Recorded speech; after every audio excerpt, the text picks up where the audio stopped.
Welcome to another conversation in the FM Expert series. Today I'm joined by Simi Gandhi-Whitaker, who's the Strategic Workplace and Technology Director at Mitie. Hi Simi, fantastic to have you here, thank you. Hi Beth. And Simi is going to talk to us about technology in the FM sector and how it's evolving. We have got, talking of technology, we have got slightly dodgy Wi-Fi with us, so if we might freeze at different points.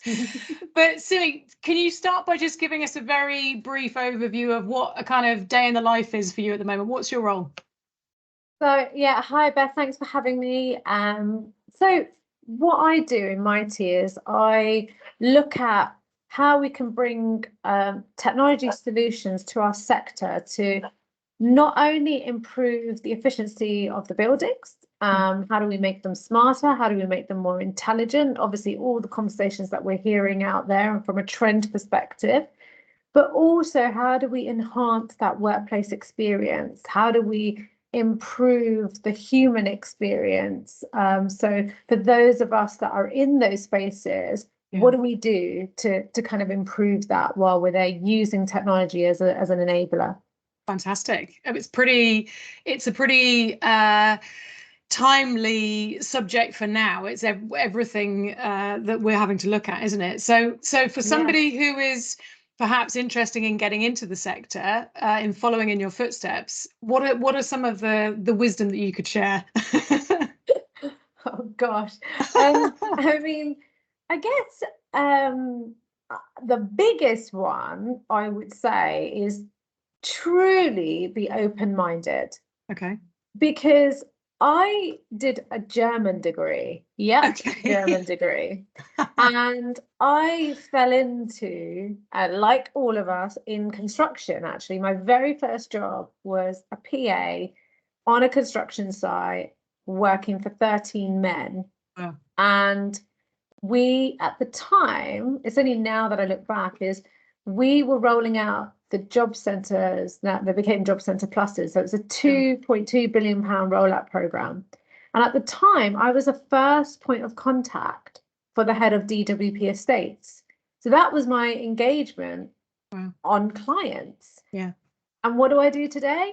I talk to clients. My job is all about meeting new clients, talking to them about how we can improve the service that we offer, raising the profile of FM and actually showing that we're actually pretty cool. And where you might have seen us as sort of cleaners and security and front of house and engineers, that is all super important. And we're very proud of that in our sector. However, we also do cool stuff as well with the people that we've got. So what I'd say is be open-minded, because I'd never thought I'd be working in the role that I am. Yeah. And what in terms of the move you've now got in into technology, it's such a broad subject, isn't it? And I think, people going into FM roles in the olden days, you needed to know about health and safety. You needed to know, then more recently, you need to know about sustainability over and above everything else. But I think tech, it's one of those things, again, we can't avoid it. So in terms of, people keeping their knowledge up to date, people learning, people getting some expertise, what are some of the insight you could give into that? I would say you need to care. For me, it's so important to be credible. Yeah. And so what I do is I kind of really get under the skin of it. So I had a team of products. So I looked after the products team, and so the product managers, the data developers, the analysts. And I'm not a technical person. Yeah. I mean, it's hilarious because these people are super bright and they talk a lot of jargon. But if you really break it down, I'm that annoying person that constantly is asking why? What does that mean? Tell me why. Because if I'm managing the cost base and looking at return on investments and business cases, which is what our clients ask for, I kind of want to look behind the scenes and under the hood. And so be curious and ask the silly questions. because actually it's so important to know your business, and it's so important to know why certain things work the way they do. Yeah. And don't just take someone's word for it, you know. Like I said, be curious. Yeah. And I think as a tip, I say exactly the same thing often in training, because I think why is a brilliant question to start with, and is what FM consultants get paid to ask. So we should all be asking it, you know.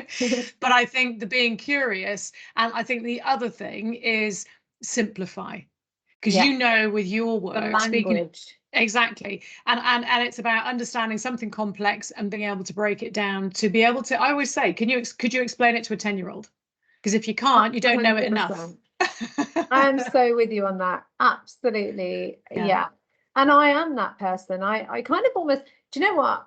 I have no qualms about dumbing myself down in meetings Yeah. as well. I'll say Yeah. to them, guys, Yeah. break it down to me like I'm my 6-year-old daughter. I don't Yeah. get what you're saying. And then actually that really helps them as well, because I think it helps them in their development. Yes. To kind of decode, no pun intended, Yeah. but decode what they're saying and kind of Yeah. really understand their purpose. Yeah. And I also think it reveals, when you do that, problems that people haven't already thought of, because you're coming at it from such a simplistic point of view. So yeah, brilliant. I love that. So you've got so far about being open-minded, because you never know what direction you're going to be heading in. You've talked about caring and being credible and asking the silly questions and being curious. What else? Because like you say, you don't have to be an expert in tech to get into the field you are working in. What other tips can you give, whether it's for younger people or women in FM or whatever it might be? What else can you share with us? Because this is great. I would say my other major top tip is be resilient. Okay. And look, being very open with you, Beth, because obviously no one else is going to listen to this in my mind. Nobody's going to listen. It's fine. Is, you know, I've had some really tough experiences over the years. Like I said, I started out in construction, which I absolutely loved. Because you know what, on a construction site, you just say it as it is, and it's very open. And I absolutely loved that. And I did that for 8 or 9 years, fresh out of university, to then move into FM, which was a real game changer mentally, because there was a lot of, I guess, passive aggression. People, you know, the conscious and unconscious bias was rife. And I guess the key thing for me is, as a female of color in this sector, I want to be a role model to those that are coming through the ranks, and just kind of say, you know what, it's a crappy day today, but keep being you, keep pushing. Write things down. I write things down from a young age. I mind mapped, you know. Same. Every day I do one. Yeah, absolutely. For me, I just felt like seeing a little graphic on my notepad would really help me. And I think, look, what I would say is, today it's become very viral: gratitude journals, positivity. That's been around forever. It's become quite media, in the media, right? Do it. They're there for a reason, you know. Do whatever strategies that help you to overcome those really difficult situations. And I've had my very fair share of them, you know. And I would say, have really good people around you. And if you want to be go as far as you can in your career, and I'm still figuring out where I want to be, make sure you've got a really great support system around you. Because I tell you what, when you're at a certain point in your career, you think, no, I'm going to have it all, I can have it all. And then I had a baby, and I realized, some things have to compromise. But I have a really supportive husband who is really got my back, and he's like, you go do, girl. So yeah. And you started out as a PA in a construction business. You're now obviously a director within an enormous FM organisation. What's your timeline been? How long have you been in FM? Now listen, Beth, I know you're trying to get to the age thing. No, right? no, I'm not. No, I'm not. I promise you I'm not.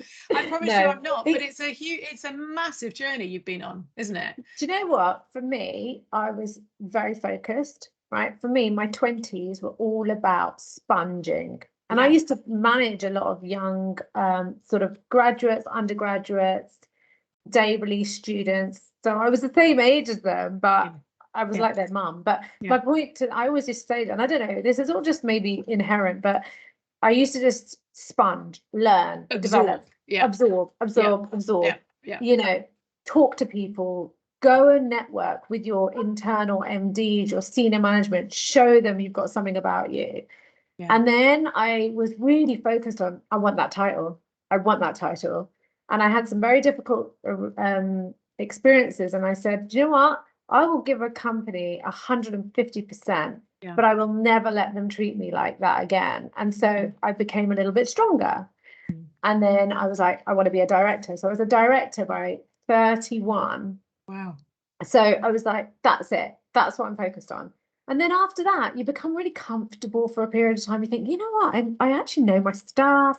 I know what I'm doing. And then all of a sudden, you get hit another big role and you're like, woo!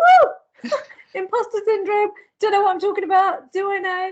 So I am now at a point where, you know, Beth and I were talking about this before, where I kind of go, I still have those days. But do you know what the biggest difference is? They're not as frequent.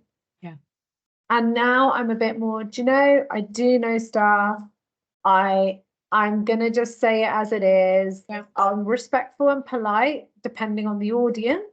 And that's the thing, right? It's how we conduct ourselves. It's very key. I still get it, you know, brand Simi, what is all that about? It doesn't change. However, your ethos and your authenticity can remain, right? And if you're really positive and just get stuff done, and that's what I'm known for, is getting done. Maybe that's the S word in maybe the middle. that should be the title of this session. Listen, exactly. You have another meeting to go to because you're a very busy lady. So I'm gonna say to you, listen, thank you for your honesty. And I think it's really important. These sessions are about supporting people in our sector and hearing people who've got experience share that experience. And that's exactly what you've done. So thank you very much for your time and thank you for your honesty. And we'll catch up soon. Thanks, Simi. Thank you. I've loved it. Thank you so much. Bye.